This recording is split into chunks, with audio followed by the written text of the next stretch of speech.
who are, with as you know about the IMF riot that Greg Palast has reported on, and now Chris Hedges is talking about how they want to instigate riots, and they have for such a long time. Local police won't attack the local employees or business owners, because to do so would attack their own livelihood.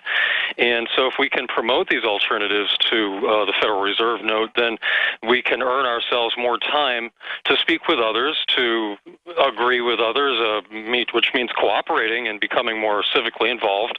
And then we can have more time to learn the intricacies of the politics, law, history, health, technology, and the police state of the New World Order. We can earn premium services of food and goods rather than... no, exactly. We've got to vote with our dollars, just like we've done with the organics and the rest of it, and we can change the entire marketplace. Great call. Let's talk to Henry in California. Thanks for holding here on the air, Henry. Hey, Alex, how you doing? Long-time listener, first-time caller. I just have two quick questions. How far do you think this police state has to go for people to finally wake up to the reality of what's taking place? And do you think they will stage a terror attack to further escalate their martial law agenda? Thanks, and keep up the good work. Thank you, sir. Yeah, first they roll out Homeland Security for radical Muslims while they actually are funding them and protecting them. That's now all admitted, public. So I've gotten a lot of apologies from talk show hosts and other people. And I'm not tooting my horn. I'm just saying I've gotten a lot of apologies, public apologies from talk show hosts saying, yeah, no, it's all true. Our government runs ISIS, runs Al-Qaeda. But again, it's not ISIS. It's, again, really Al-Qaeda in Iraq. It's not our government either. It's criminal elements running it. And so they want a beta test. The cops aren't involved in the staged terror attack. The average military are compartmentalized. So they have to sell them on the total occupation of the country. So, oh, you're going to occupy America to fight Al-Qaeda. You're going to occupy America to fight a bunch of street thugs that are running around burning down buildings. But then all the real training behind the scenes is for an authoritarian takeover and the looting of the nation by the globalists. And so down the road, they're going to have huge terror attacks. Federal buildings blown up, schools attacked. It'll be dead toddlers on the news. And oh my gosh, the Patriots did it. And every major shoot-'em-up video game that's coming out that's based in the U.S., all the big movies, I mean, large portions of them, tons of the sitcoms, the majority, everybody sees this. I get the calls all the time. It's new stuff every week, where the Patriots are the bad guys. Green Lantern cartoon has bad guys that wear tricornered hats and call themselves, you know, the George Washington supporters, the Paul Reveres. So everybody's subconsciously and consciously programmed that when the criminal element wants to take out the opposition to their takeover, well, what do? You stage a terror attack and you blame it on them. How did Hitler attack Poland? He attacked 3 of his own military bases in Operation Himmler. Gleiwitz was the best known. How do they try to attack Russia? They have Ukraine shoot down the jet airliner. Most of the evidence points that way now. And then blame it on the Russians. And I'm not romanticizing the Russians. The point is the globalists are the ones starting it. And so absolutely, is that caller still there? Because I was going to let him finish up. But yeah, it is a false flag. It is a false flag. That is what I see. And it's not like I see a narrative and know, you know, what they might do, and so I see everything happening as shadows of that. No, no, no. We know their whole program. With human intelligence, I can go to the drills and then talk to my sources who tell me they're training to shoot Americans en masse, and now they publicly admit it in the Associated Press and at Army.mil. And yeah, am I eccentric? Do I come off as weird? Yeah, I am weird. I guess I am weird that I've cared about this for 20 years. I guess I am weird that I saw it over the horizon before it got here. But now it's here. And I guess in a land of lunatics and a land of lazy people that don't care, in a world of disempowered jellyfish spectators, I guess I am weird that I built a media operation to try to fight this. I guess I am upset that I found out that they're engineering us through the vaccines and the food towards a horrible end. And secret experimentation that's been declassified. I mean, oh my God. Do you understand, folks? This is real, okay? And I think it's just really hitting me today, really hitting me hard how real it is. I mean, this is really all real. This is true. We've been right, and that is not a good feeling. It just gets worse and worse and worse. And I mean, Schultz, I haven't covered this in 2.5 hours being on air. 2 hours, I can't even, I'm tired now. 3+ hours of being on air. 3 hours, 20 minutes of being on air. Ed Schultz, hate-filled political operative. I can read him like a book. I know exactly what gets said at his dinner table, everything that goes on with him. Oh, man. I just, up there saying that domestic groups, that this is for basically the Tea Party. MSNBC host, maybe cops need military gear to deal with anti-government groups. And when they say that on MSNBC, they mean anybody who believes that we shouldn't be Ed Schultz's slave. I mean, I'm so sick of these rich, entitled globalists. Most of them don't even pay taxes, above the law, do whatever they want, and they're building up this treason force to smash the Patriot movement. And I'm just waiting for them to stage their false flags and blame it on me. I mean, MSNBC has already done this over and over again. I'm behind every police shooting. I'm calling for killing the cops when I'm calling for the opposite. I'm behind the Boston bombing. I'm deeply racist. I mean, folks, can you imagine what it's like to be on the receiving end? I mean, I'll be quite frank with you. I don't want any violence against the police. I would love, and the only way I can legally say this is to challenge him to a charity boxing match. Bare knuckles, I'd love to get in the ring with Schultz. He thinks he's so tough. Bill O'Reilly, same thing. I am so sick of all these fake tough guys sitting there manipulating their audience. I mean, I couldn't imagine sitting up here knowing psychology and lying to people and twisting and demonizing good people and engaging in fraud. It makes me want to throw up. I mean, every time I see Ed Schultz on the screen when it scrolls through InfoWars, I want to turn this table over. I mean, I'm going to be honest with you. He makes me want to throw up. He is disgusting. I don't even have words to describe what a piece of trash he is. Big, fat bully. Big, fat. I guarantee he smells like you know what. When I look at him, I don't know how to describe it. He is a pile of you-know-what.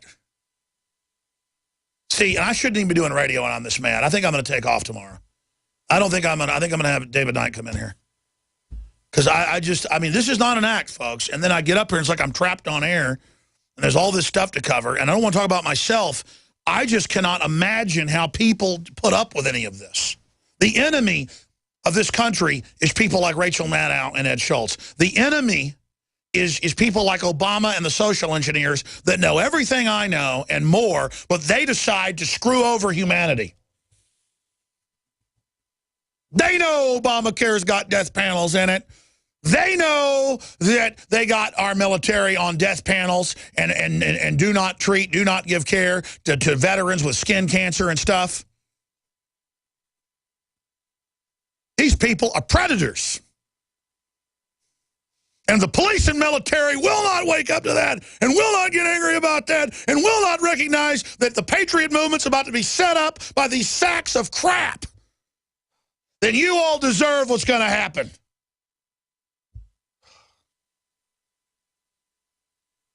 They are going to stage a civil war in this country. They are going to blow stuff up. Do you understand that? As sure as the sun comes up, that's probably the next shoe to drop. And the only reason they haven't done it yet is because we're exposing them and they know our people are watching. We caught them with the CIA getting the underwear bomber on the plane. We broke that with the eyewitnesses, and it was confirmed later in Congress. We know the enemy. We know what they're planning. Do I know when they're going to strike? No. But I know what their modus operandi is, and I am sick of them. If people would just wake up to how evil this government is and how illegitimate it is, and we would restore the republic, we wouldn't have to go through this. But the reason I'm upset is we are now up to the edge of the cliff with these people. We are now about to take the plunge, just as sure as the sun came up this morning, to the next level of this. You think they're not going for broke when the borders are wide open?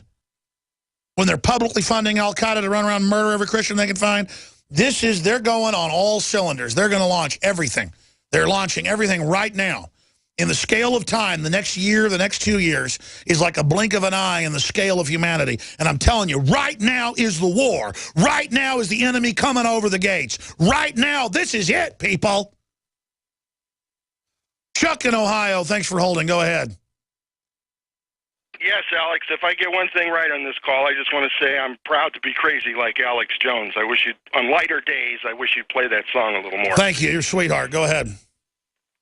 Okay, I want to talk about the Army document, but first I want to define the press. I haven't had television in 3 years, and just recently I started watching the evening news again. And I want to define them. You're always having trouble, just how do you describe them? And I want to describe them as the propaganda press. It kind of has Gerald Salente's alliteration in it. And it's what they are. They're Goebbels 2.0. For example, last night on NBC News, Brian Williams had a piece on be terrified of the sun.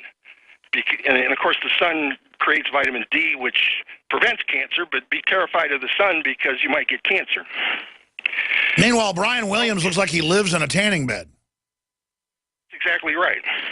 Propaganda press, they're kind of in love with themselves, and they're over two things: Watergate and the civil rights movement. They think they're responsible for both of them, for exposing Watergate and for helping the civil rights movement along. Well, I was wondering if you could do a what if article. You take this new Army document, and what if in 1955, when Martin Luther King went to the side of Rosa Parks and had led a march, if they had shot Martin Luther King in the head, there would have been no civil rights movement, or at least it would have been very different. Well, that's right. We should go at this at other angles. What if this is Lexington and Concord, but they were armed at Lexington and Concord, and the Redcoats came up and shot at them. This is, we will shoot unarmed people as a PSYOP. It's in the document. People can go read the whole thing. We have it excised out in the subsections in the article so people can check it on how to kill unarmed people to scare the population. I mean, this is an indictment. You could put people in life in prison for this. This is a confession of treason by the people running our military. I agree. And the point is, the propaganda press, their whole identity is that they were part of the civil rights movement. Oh, they're a bunch of power-tripping prostitutes who now are all losing their jobs, which is what happens to traitors. They always think they're going to gain the world, selling everybody out, and instead they destroy their own future. Okay. Let's go to David in Kentucky. I got to jump, Chuck. Thank you, buddy. Good points. Go ahead, David. Hey, hi, Alex. I want you to check out a video. Go to Ferguson, Missouri Riots page on Facebook. Scroll down just a little bit. It's posted by a guy named Carl Lund, spelled Karllund, and he is in where the old QT is, him and 5 other people doing amateur video, caught up in the middle of gunfire. And you can see the militarized police and the MRAP going down the street. Looked like they're hunting Osama bin Laden down.